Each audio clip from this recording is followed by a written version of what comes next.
straight off. Let me take a look at what do you got. I'm moving to the speculation station a lot. Speculation station.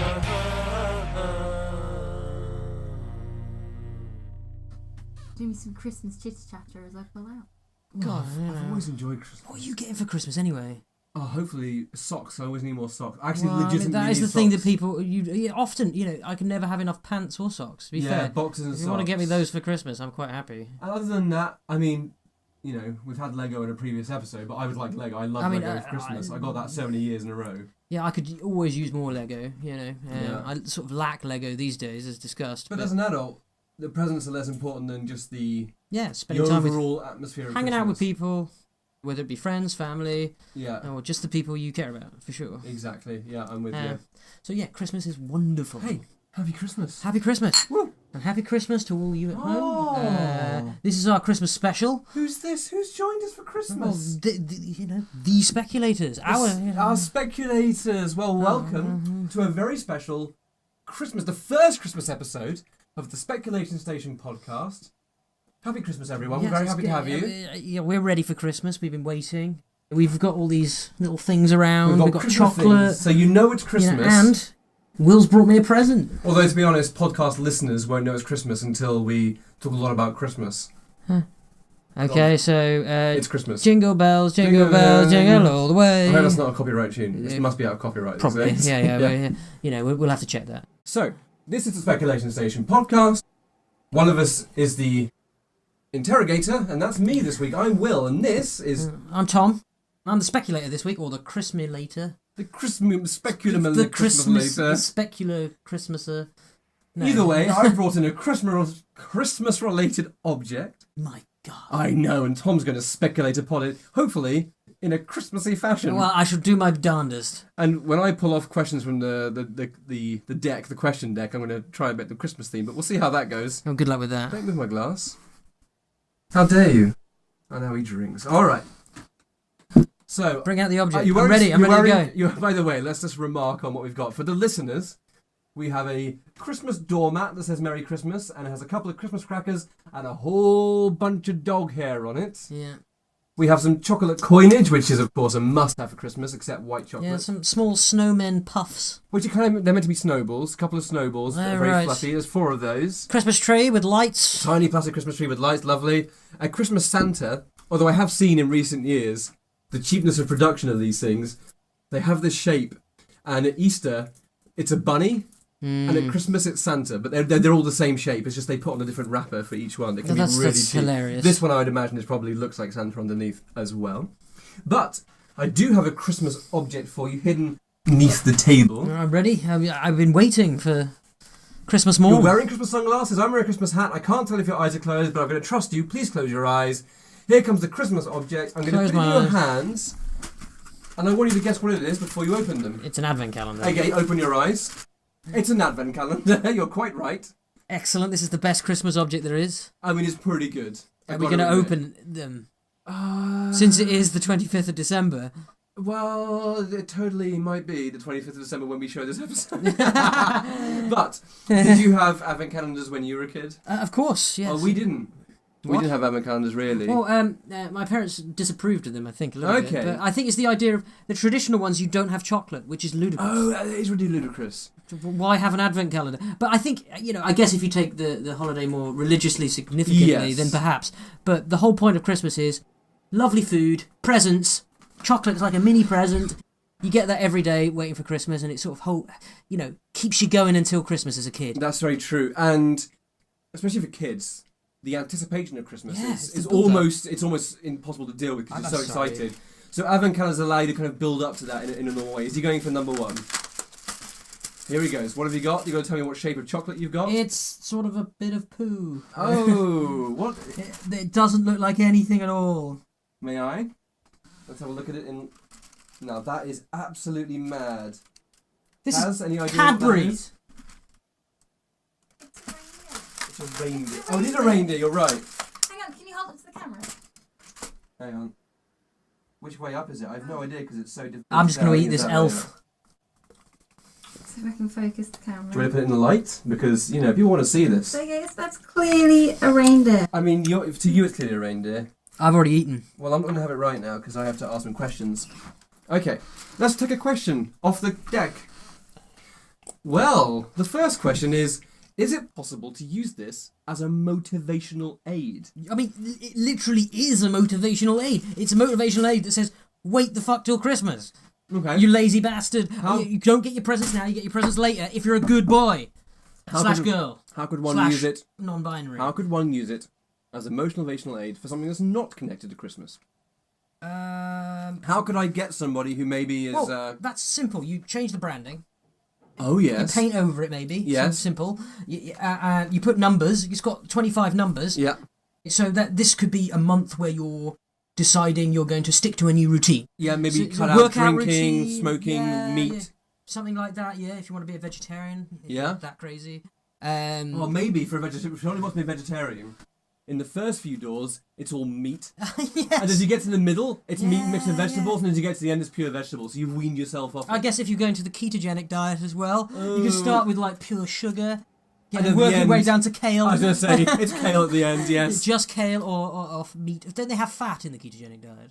Well, you know more about it than Anyway, me. yeah, I think outside of Christmas, it can be used for almost anything. If you want to stick to a new routine, and if you, even as you say, if you're quitting smoking, you can say, "I managed not to have a cigarette today. I get a chocolate." Yes, I've earned a chocolate from the Advent So calendar. we've just retooled the Advent calendar. We've rebranded it. There you go. That's your Christmas present. All right, everybody. you heard it here first. That's our copyrighted material. Next, It's £1 million. could this change the world? I think it already has. It was changed by the world, and it changed the world, surely. Yeah, yeah. Okay, quick speculation. When were they invented? That's a really good question. I'm gonna sort of stab it out there. It probably is I'm assuming it's an American invention. Could be. Yeah, it let's, could be. Let's think about... But were we talking about the really traditional ones or the chocolate ones? Let's say the original Advent calendar. That's gonna be at least they existed in the 1930s, surely. Well, think about this. You hopefully know this. Famously, the Christmas as we have it now, Christmas trees, Righto. snow, Potatoes. red-breasted robins, food, blah blah blah. Yeah, when yeah. was that form Father of Christmas Christmas. invented, or who invented it? Well, A British person, oh really? Yeah. I'm not aware of this, British so you're gonna have writer. to. Oh, you mean Charles Dickens? It was Dickens Oh, of essentially invented the So modern did he invent the Christmas. Advent calendar? Probably not, but it probably, I would imagine, I'd speculate it came from the Victorian But era. perhaps not. Like the idea, because the people build these sort of complicated wooden ones with nativity scenes and stuff behind Are it. you saying it could be European in origin? I mean, it totally could be. A lot of Christmas mythology and tradition does come from Germany. Yeah, it could be Germany, could be Poland, could be any of those sort of, particularly sort of that area of Europe, sort of Eastern Yes, Europe. Eastern Europe, which generally have a more religious Yeah. side to it. Okay, I think it's very believable. next. We've almost been talking about this anyway. Which version of this is best? Chocolate. Right, ones. the chocolate. Next question. How might this affect the future? Well, if they go away, it would be a harrowing and boring future. You wouldn't want to live in a world No, without Advent yeah, and it calendars. just wouldn't be. You wouldn't have Christmas, right? Without an Advent calendar. I may have told you this previously. I'm sure our audience will want to know. Last Christmas, my wife and I, we had a Where's Wally? For Americans, that's Where's Waldo Advent calendar. Best Advent calendar I've ever had. So, first door asks you to find Wally, or Waldo, for our American cousins. Every subsequent door has a different object or character that you ask you to find Right. on the picture on the Advent calendar. And we set ourselves a rule that we couldn't have that chocolate until we'd found it. That's a good rule. Yeah. So every day, one of us that's would that's open the next immediately one. one of the coolest ideas. I would for- love another for Where's Wally Advent calendar. anything Where's Wally related, though. And to be fair, I often got Where's Wally books as Love 'em. as Christmas presents. The best thing about Where's Wally books is not finding Wally, which is of course fun. It's just that amazing Well, just scene the- that yeah, they created. it's the picture, and it's just like it's an amazing sort of like place full of life and people. Crucially, it's not this sort of dead still life picture where you're sort of looking at it and true. going, "Nah." It's like and again, imagine you had a Where's Wally jigsaw. we have one as well. Do you have a Where's It's Wally amazing. jigsaw? Amazing. It's a lot of work, but the picture comes alive in front of you. Yeah, yeah, and it's Why is Wally Waldo in America? I have no clue. Well, I'll give you a pretty They good can't say Wally? speculation. Well, they don't really have the word Wally, I don't think, compared to Waldo, which is a more American Wally is name. kind of an idiot, if anyone doesn't know. In this country, He's a a Wally fool. is also synonymous with idiocy, indeed. or foolish person. You don't really find people called It's Wally. a little old-fashioned, I would say, the use of the word Wally in that. Oh, he's a bit of a Wally. Sounds a bit like Willy. It does, which in England is rude. Yeah, well, it's sort it of rude in rude for America? children. I don't know, I actually. think Willy is also rude in America. Maybe I not. It wouldn't sounds know. very British. Okay, next question. Oh, this is the last one. What makes it special? Well, what makes it special is the fact that there's chocolate inside it. That's a good start. Who doesn't like that? But if it was just a big bar of chocolate, which effectively this is just a big Cadbury's broken up into little bits, that would be less special. But what really makes it special is the time gate that's on it, where you sort of go, oh, I've got this amount of time, this amount of time, this amount of time. I've got to wait a whole day, and then when you get it, it's worth it. You've earned that chocolate for waiting. I mean, it's absurd in a way. It's ludicrous because you could go out and buy yourself a massive chocolate bar and eat it all at once. But the fact you're deliberately eking it out is amazing. That's what actually makes it taste better, even if the chocolates are often not so great. I mean, it almost comes back to being a motivational aid. It creates self-discipline, does it not? I'm opening number 6. Stop opening more. I'm opening them because I can. It's my object. I want to It's take already all the Christmas. Chocolate. All right, another question then for you. Well, here's one for you. Would you be able to defend yourself with this? Well, I could use it because imagine somebody came up to you like a drunk guy, and was gonna get really aggressive, and you pulled out an advent calendar and go, "Hey!" He'll be super confused by that. I see. So you're not defending yourself with it as a weapon. No, it's more of a psychological weapon. Yeah, or a bribery. Yes, I'll give you 5 doors worth if you go away. Yeah. Or if he doesn't say that, you go up to 10 doors. Ooh. Or you go to the whole thing as the final bargaining to get him to not violent. Is this a good metric for valuability and worth of all things? How many doors of Advent? For example, your bowler hat you're wearing. How many doors of Advent is that worth? I'd say it's a good 16 doors. Ooh, you want 16 doors of Advent for your bowler hat? Yeah. Okay, that's fair enough. I can't begrudge you that. No. I'm going to ask you another question from the deck. Has this ever been used in a film? That's an interesting question. It must have been, at least in the background. It must Maybe have been. not a chocolate one, because the chocolate ones are very brand covered. So That's they often have those very traditional ones made of wood with the little pictures behind them. That kind of thing. I've seen that kind of thing in the background of a movie. But I think it even might have been The Santa Claus, which is a great movie. And what's is that Elf? They're one almost the with same movie. The guy from Tim the Tall Time Tailor. Yes, that guy. Yeah. What was that called? Home Improvement. Yeah, that's it. Yeah, What's the Home Improvement guy. He used to be a coke dealer. Oh, really? Yeah, he was caught for coke dealing and then turned into Tim Allen. Tim Allen. Yeah. Oh, and he was in Galaxy Quest, which is one of the best sci-fi films. One of the best spoof movies ever I believe. I can't remember who it was. I believe it may have been a Star Trek alumnus said that Galaxy Quest was the best Star Trek film never made. Yeah, I'd say that. It's better than all the new modern Star Trek movies. It's actually fun and full of colour and life and aliens. And it understands sci-fi tropes perfectly. Yeah. But we're not here to discuss Galaxy Quest, which is a shame because it's a bloody great movie. Instead, we're here to answer questions from the deck of questions. Okay, yes. Well, here we go. It's a wild card. Okay. The wild card is turntable, which means that you get to ask me the next question. So please take a question. Which country is most famous for this? Oh, I'd say these days it surely must be America or the UK. I want to say America. It feels American. I think that's a good guess. Since Dickens's day, Americans seem to have wholesale adopted the modern Christmas. Well, I think a lot comes down to the idea that Americans kind of brought the commercialization of cards. Like Christmas cards, birthday cards, Valentine's cards. This is very similar. We're actually the number one nation in the world for the sending and receiving of all kind of greeting and gift cards. That's bizarre. Do you know what? I actually actively hate Christmas cards. I hate all cards. A birthday card, I'm like, that's at least personal and acceptable. But Christmas cards?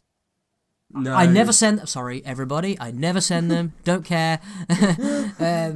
But I find them actually... I appreciate people sending me them, but I just think it's a waste of time. I'd rather get a phone call from the person I care about. That's true. A card to me means pretty much next to nothing. Okay, well, that's nice of me to answer one. Let's have a couple more before we finish. Well, in your opinion, which is better, this or £1 million? This is a bit different, because if it meant never having advent calendars again, ever, anyone, then I would take the advent calendars. Would you? Yeah, but if it was one advent wait, did you say no one would ever have advent calendars? Yeah. If you took £1 million... If it was the concept of advent calendars or £1 million, then I'm going to be save the world. That's very selfless of you. Yeah, but if it's the one advent calendar, I'll have $1 million. Oh, absolutely. I would take the $1 million anyway. I'm very selfish. Even if it meant that the concept itself of advent calendars was scrubbed from our conscious, our social consciousness. What about the concept of chocolate? Would you still... I don't care. My wife is a chocolate maniac, but I don't particularly care very much. Yeah, I'm not. I enjoy chocolate when I'm in the mood. I do have chocolate moods, indeed. Yeah. It's a very unique food stuff, and it has its place. But I could definitely take it or leave it. Give me bacon any day. Give me booze. I mean, And you can get boozy Avancans with tiny little bottles behind your store. not little liqueurs. I think you can get those as well, but I hate chocolate liqueurs. Oh, that's interesting. I don't think alcohol, other than used in cooking, I don't think alcohol should be present in foods like chocolate liqueurs. I think you're actively wrong. Well, I mean, that's why we're here, isn't it? To basically hate each other. Because I don't know. As a kid, like when you naughtily get the liqueur chocolates, you crack it open, you drink a little bit, you're like, I'm getting drunk. That's true. It's amazing. That's true. It's like cheeky getting drunk when you're a kid. I'm not recommending children to drink alcohol here. I love your change of tone. Alcohol's great. I don't recommend it for children. Yeah, if you're a kid, it's one of the sneakiest ways you can get booze. But don't do it. Parents, keep your children away from liqueurs. Let's take a quick aside to talk about children and alcohol. I grew up in a household where my parents drank, let's say, quite ordinary amounts of alcohol in social situations and allowed myself and my brother to have relatively small amounts as kids. Yes, we had a similar thing. Like on Friday night, my parents would have a drink, and then as we got older, occasionally we'd have a mini beer flagon, beer mug, those kind of things. Like we had a little mini beer mug where we get to have a little bit. Get used to the taste. Yeah. They build us up gradually. So I used to have some of Dad's Guinness at the pub. It took me years until quite recently as an adult to actually realise / accept and admit that I pretty much don't like beer of any kind. You see, no, I actually came to a similar. I don't actively dislike beer, but at one point I went into a pub and I was like, I don't actually want a beer. No. I'm going to order a cheap red wine and be happy. And not try and be pretentious and order what the other guys have. Red wine definitely makes me happy, yeah. I know a lot of beer drinkers and people who love beer, and I really tried. And well, when I was in it's not that interesting. When I was in an extreme death metal band, a 5-piece metal band, and we'd play gigs in really scrotty little pubs up and down the UK. And as a group of lads, big boys, yeah. We go and order drinks at the bar for our metal gig, and 4 beers and 1 gin and tonic, please. That'd be me. Yeah, that's fine. I can't go without my G&T. Yeah. So you're the G&T. I'm the glass of wine guy. Yeah, although I do love my wine as well. To be fair, like ultimately, if it was a drink, and especially at Christmas, I will say, what's the Christmas drink? It's a fucking glass of port. What about mulled wine? Mulled wine, I think, is a great alternative. I hate mulled wine. I like mulled wine. It's something I like to go for. If we're going to the Christmas market with my wife, yes, go and get a mulled wine. I think it's a lovely thing to do. I also associate whiskey with Christmas in a way because it's that warming winter drink. I can see that argument. Brandy too. Brandy, yes. But port for me is the same. That's the drink you give Father Christmas, or for our American listeners, Santa Claus. Some people give it sherry. Give Father Christmas sherry and some mince pies. Isn't it like cookies and milk for America they give? It depends. I think it depends on the family and the culture. Right. But I saw some Americans do milk and cookies for Santa, and I think in both of our countries, people will leave carrots out for the reindeer. Yeah, that's true. Yeah, that's true. But yeah, definitely it was mince pies, carrot for the reindeer, and a glass of port. And where do you stand? I assume it's because my dad liked port. Where do you stand on other Christmas traditions? So, for example, on Christmas morning, first of all, when you were a kid, did your parents let you get up early and open your Christmas presents? Did you have to wait to get up? Did you have to wait to open presents? I think they had a really good measured approach. So, the presents from Father Christmas, who's real. I mean, yeah. Why do you say it like exactly? that? No. I was just saying. He's exactly. Oh, no worries. Father Christmas, who's definitely real. Oh, you're making me panic. Yeah. Just like Jesus. Oh no! So and the others. I like that you're not picking on non-existent Jesus so much. So yeah, I think they had a really good approach. So you had the stocking and all the main presents from Father Christmas. Obviously, sometimes bigger ones, sometimes smaller. Damn you, Santa Claus! As they got older, the presents got smaller and fewer. But so you got those. So we could open your stockings at 7 o'clock or 6 o'clock in the morning when you woke up, and make all the noises and whatnottery. And then there was breakfast, and then you had the presents under the Christmas tree, which were usually direct presents from people, friends, family, each other, from my parents, from my brother, this kind of thing. So then after you'd eaten Christmas breakfast, which was actually traditionally a fry-up for us, but streaky bacon, which is basically the bacon you guys in America might have, just to start, and then you make Christmas dinner after that. Okay, well, our family tradition was to go to our family friends for Christmas. We'd drive about 40-50 minutes to them, and we'd spend Christmas Day, Boxing Day, and usually the day after that with them. And there were maybe between 8 and 10 of us kids, all the different ages, and we would just go nuts for 3 days. And maybe 15 to 20 parents as well. And when we woke up as a family, we would maybe open a couple of little presents, but generally the rest would be packed into the car, and we wouldn't even have a big breakfast, although my mum and as my brother got older, they would have a little bit of Bucks Fizz, which for the Americans or anyone else is, what do they call it? Is it mimosa? I think mimosa, which is a champagne and orange juice, and my mum and brother would have smoked salmon with that. I'd never have that. But we'd always save ourselves for the absolutely extraordinarily large Christmas lunch that would come later.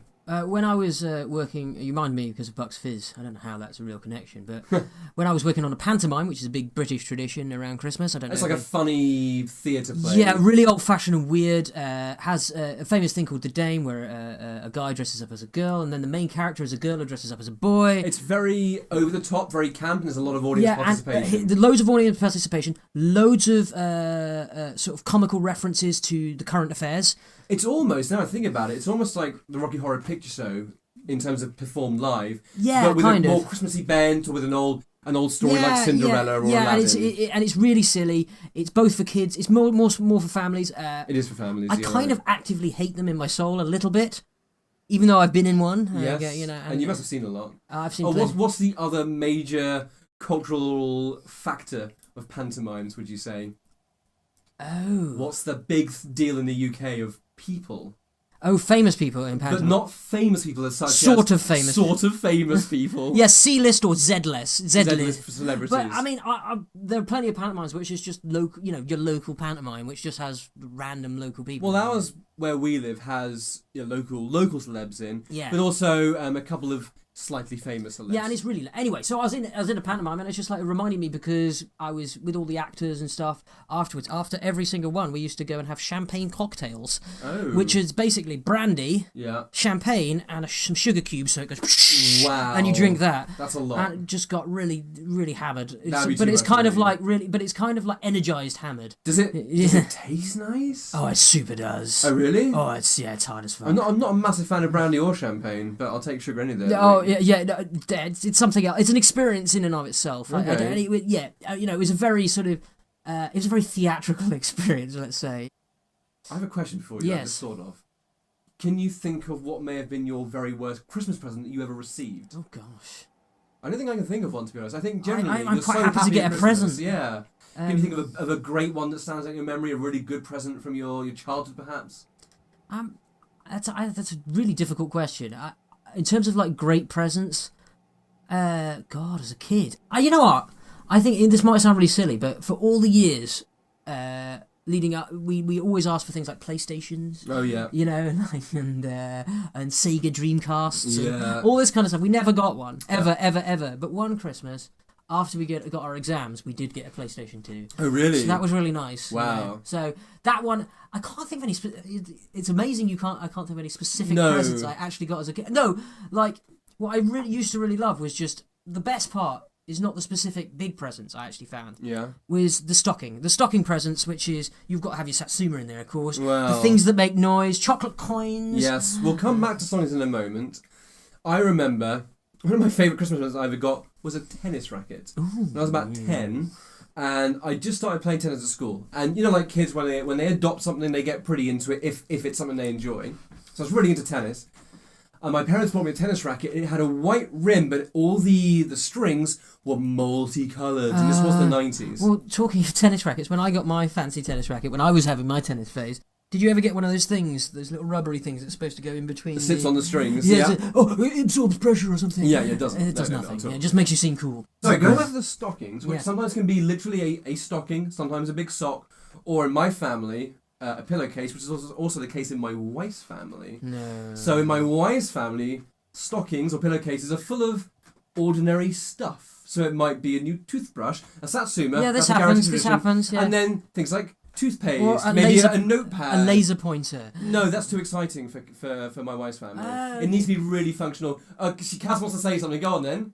We have fun things as well. No, you don't. You have functional things. It's good because then you can have your Christmas shower with your Christmas shower gel. Brush your Exactly, teeth. it's like shower No, gel yeah, and yeah. toothpaste. Right. You've got to have a mixture of all these things. Maybe, some measuring tape but or so- a pencil. No, I don't know. We didn't have sacks, as you said. We had these very big, stretchy socks. So it wasn't. Okay. No branding in my family, of course. No branding. Sure. No Christmas branding. So it was like Counterculture. very yes, very sort of stretchy socks. Okay, where you sort of and they were just stuffed and bulging. Oh. So not like the traditional sort of like Christmas sock that you see in the images. Movies. It was literally like a ginormous long. Winter sock of some sort. giant winter sock Yeah. that goes up to the. Was it woolen perhaps? Oh, is it woolen? Yeah, very very elastic. Well, see, in my family, I guess I had to count myself lucky. My parents filled our stocking/pillowcases full of just exciting stuff and little presents, Yeah, which was great. And then you get to the bigger but presents for me, later that's on. the best part. Was the stocking presents. I think they're probably the best presents of all Christmas. Maybe because you can just go nuts. And haven't stopped having stocking fillers, by the way, even That's as an true. adult. I must admit, as much as I, malign my wife for her strange family traditions for pillowcases full of functional objects, I now get it more. And certainly, as she says, a bit of shower gel, pair of socks, a pencil, whatever it is, you see use for those objects, certainly as an adult. So, I'm going to ask you maybe one or two last questions about the advent calendar from the Yeah, deck. I've forgotten about the advent calendar. Okay, well, the next question is, would my mum know what this is? Yes. Okay, and the next question is, where might you find this? This could be interesting. Okay. Well, Yeah, where do people keep this in Christmas time? obviously it might be hidden from the child before December starts. That's true. So that's the first thing. Now, if you'd bought it outside of the Christmas season, Yes. like say you bought it just after Christmas, Yes. you might hide it in a drawer and go in and eat one. Well, let's actually take a look at when it goes out of date. Yeah, that's a Because good I point. think Could you keep it till the next Christmas? That's a good point, or would you have to eat it quite soon? It's on the bottom. So you've got until March of next year. So only 3 months. Do you reckon that's a real sell-by date, or is that a sell-by date to say you need to buy another advent calendar? I'd err on the side of yes, you need to buy another one because it's chocolate, it's sugar, it's a preservative. He's going for another one. Which number door are you opening? Door number 12. And you haven't told us what the other chocolates have been so far, so tell us what this one is. A small blob of poo. I mean, he thinks that about everyone, but sure. It looks like a snowman. It looks like a monkey. Wow. I will say snowman. And Finish your chocolate first. Very rude. myself and Christmas have a close relationship because I was born on the day before Christmas. Of course, so I've always found it I know, yes. a very sort of naturally close relationship. It's You basically think you're Jesus, yeah. well, not quite, but for me it's just one festival. I don't The whole thing together, it's birthday just and one. Christmas. Birthday and Christmas is one thing. So I don't know if other people around similar events have that same feeling, but I've just noticed that the advent calendar doors have questions underneath them, which fits in very nicely with our questioning. oh no, you're going to speculative ask thing. me a So rubbish. we're going to go through these from most easy to most difficult. Well, actually, the first one you opened, door number 1, just says, "It's the Christmas countdown!" exclamation mark. So that's no use to us. Hooray! Now, the next one you opened, door number 6, has, "What are you wishing for?" So what are you wishing for Christmas or even just next year in general? Ooh, yeah. Well, always wishing for new things, but certainly for Christmas, you know what I'm hoping for? Yeah. A dehydrator. Oh, for dehydrating food? Yeah, for dehydrating Oh, food. I you're want to make beef jerky. You're so adult. I like that. Yeah. I'll certainly eat dehydrated food, so you make the hell out of that. Now, okay, this is a skill one, and it says, "Can you juggle 3 snowballs?" And we have these snowball facsimiles here, and I'd like you to see if you can juggle 3. No. I mean, no. So the last one is most wonderful. You're gonna have to be careful here. Can you do a Christmas dance? I might have to ask you to do it in your seat. What's a Christmas dance in Well, comparison? I'm going to leave that up to your interpretation. I'll tell you what I'm going to do. I'm going to need some music. I'm going to make some music for you. It's going to be very Christmassy. Don't laugh, Kaz. And you're going to do a little Christmas dance. Are you ready? Yeah. Bum, ba, ba, bum, bum, bum. Christmas, Christmas, Christmas. Christmas. This song doesn't sound very Christmassy, but it's a Christmas song and you're dancing. jingle bells, jingle all the way. Ba, ba, ba, ba, Smell ba. something else. Do juggling while you're dancing, please. That's only 2. I want you to do 3, please. Christmas, Christmas, Christmas. Okay, he can't do it. And one of those went in my balls. Okay, he's throwing them at me. Stop that. You're very naughty. That brings us probably to the closing Merry Christmas. of the special Christmas Which means we get speculation to open station number episode. 24. Oh, you're such a renegade. Santa's on his way. Or Father Christmas, as he's better called. Or Saint Nick. You were about to swear at me, weren't you? Yeah, How I'm dare not you? happy about Saint Nick. At Christmas time. No, it's disgusting, isn't it? He said Saint Nick. But that's where he comes from. Oh, Kaz is shaking her head. You know why she's shaking her head? Because you're eating all the calendar chocolate. Look at her. She really wants it. She wants to take it home and eat it all, don't you? Yep. Okay. Well, thank you for joining us for a Always a special pleasure. It's been Christmas lovely. episode. And we hope you all have a wonderful Christmas or whatever festive holiday season Yeah, and if you hate prescribe Christmas, then... to. Let us know. Why do you hate Christmas? Yeah. Or if you're of another religion that doesn't celebrate it, tell us about that. 'Cause we Yeah, don't and know much about that. You can tell us Or all. if you celebrate Christmas regardless, even if it's not something you celebrate religiously, we don't care. Yes, okay? 'Cause or if you're Christmas mad and you put your decorations up in October then... and you have 10 Christmas trees, then tell us and we Yeah, will yeah, please laugh at you. explain why. Yes, and we will try and understand. Yeah. So, we will probably see you all in the new year, unless we have a very special New Year podcast. I don't know, it's up to us, it's our thing, whatever. You don't control us. You're not my real dad, whatever. So, happy Christmas to all. Merry Christmas, everyone, and We'll a see Happy you New Year. at the next episode. Good speculating. Happy Christmas. And good night. Click the glasses. Oh, mate. clink the glasses. Merry Christmas. Oh, wait, these are glasses. Clink those. Oh, you. All right. Cheers, go away now. Speculation Station.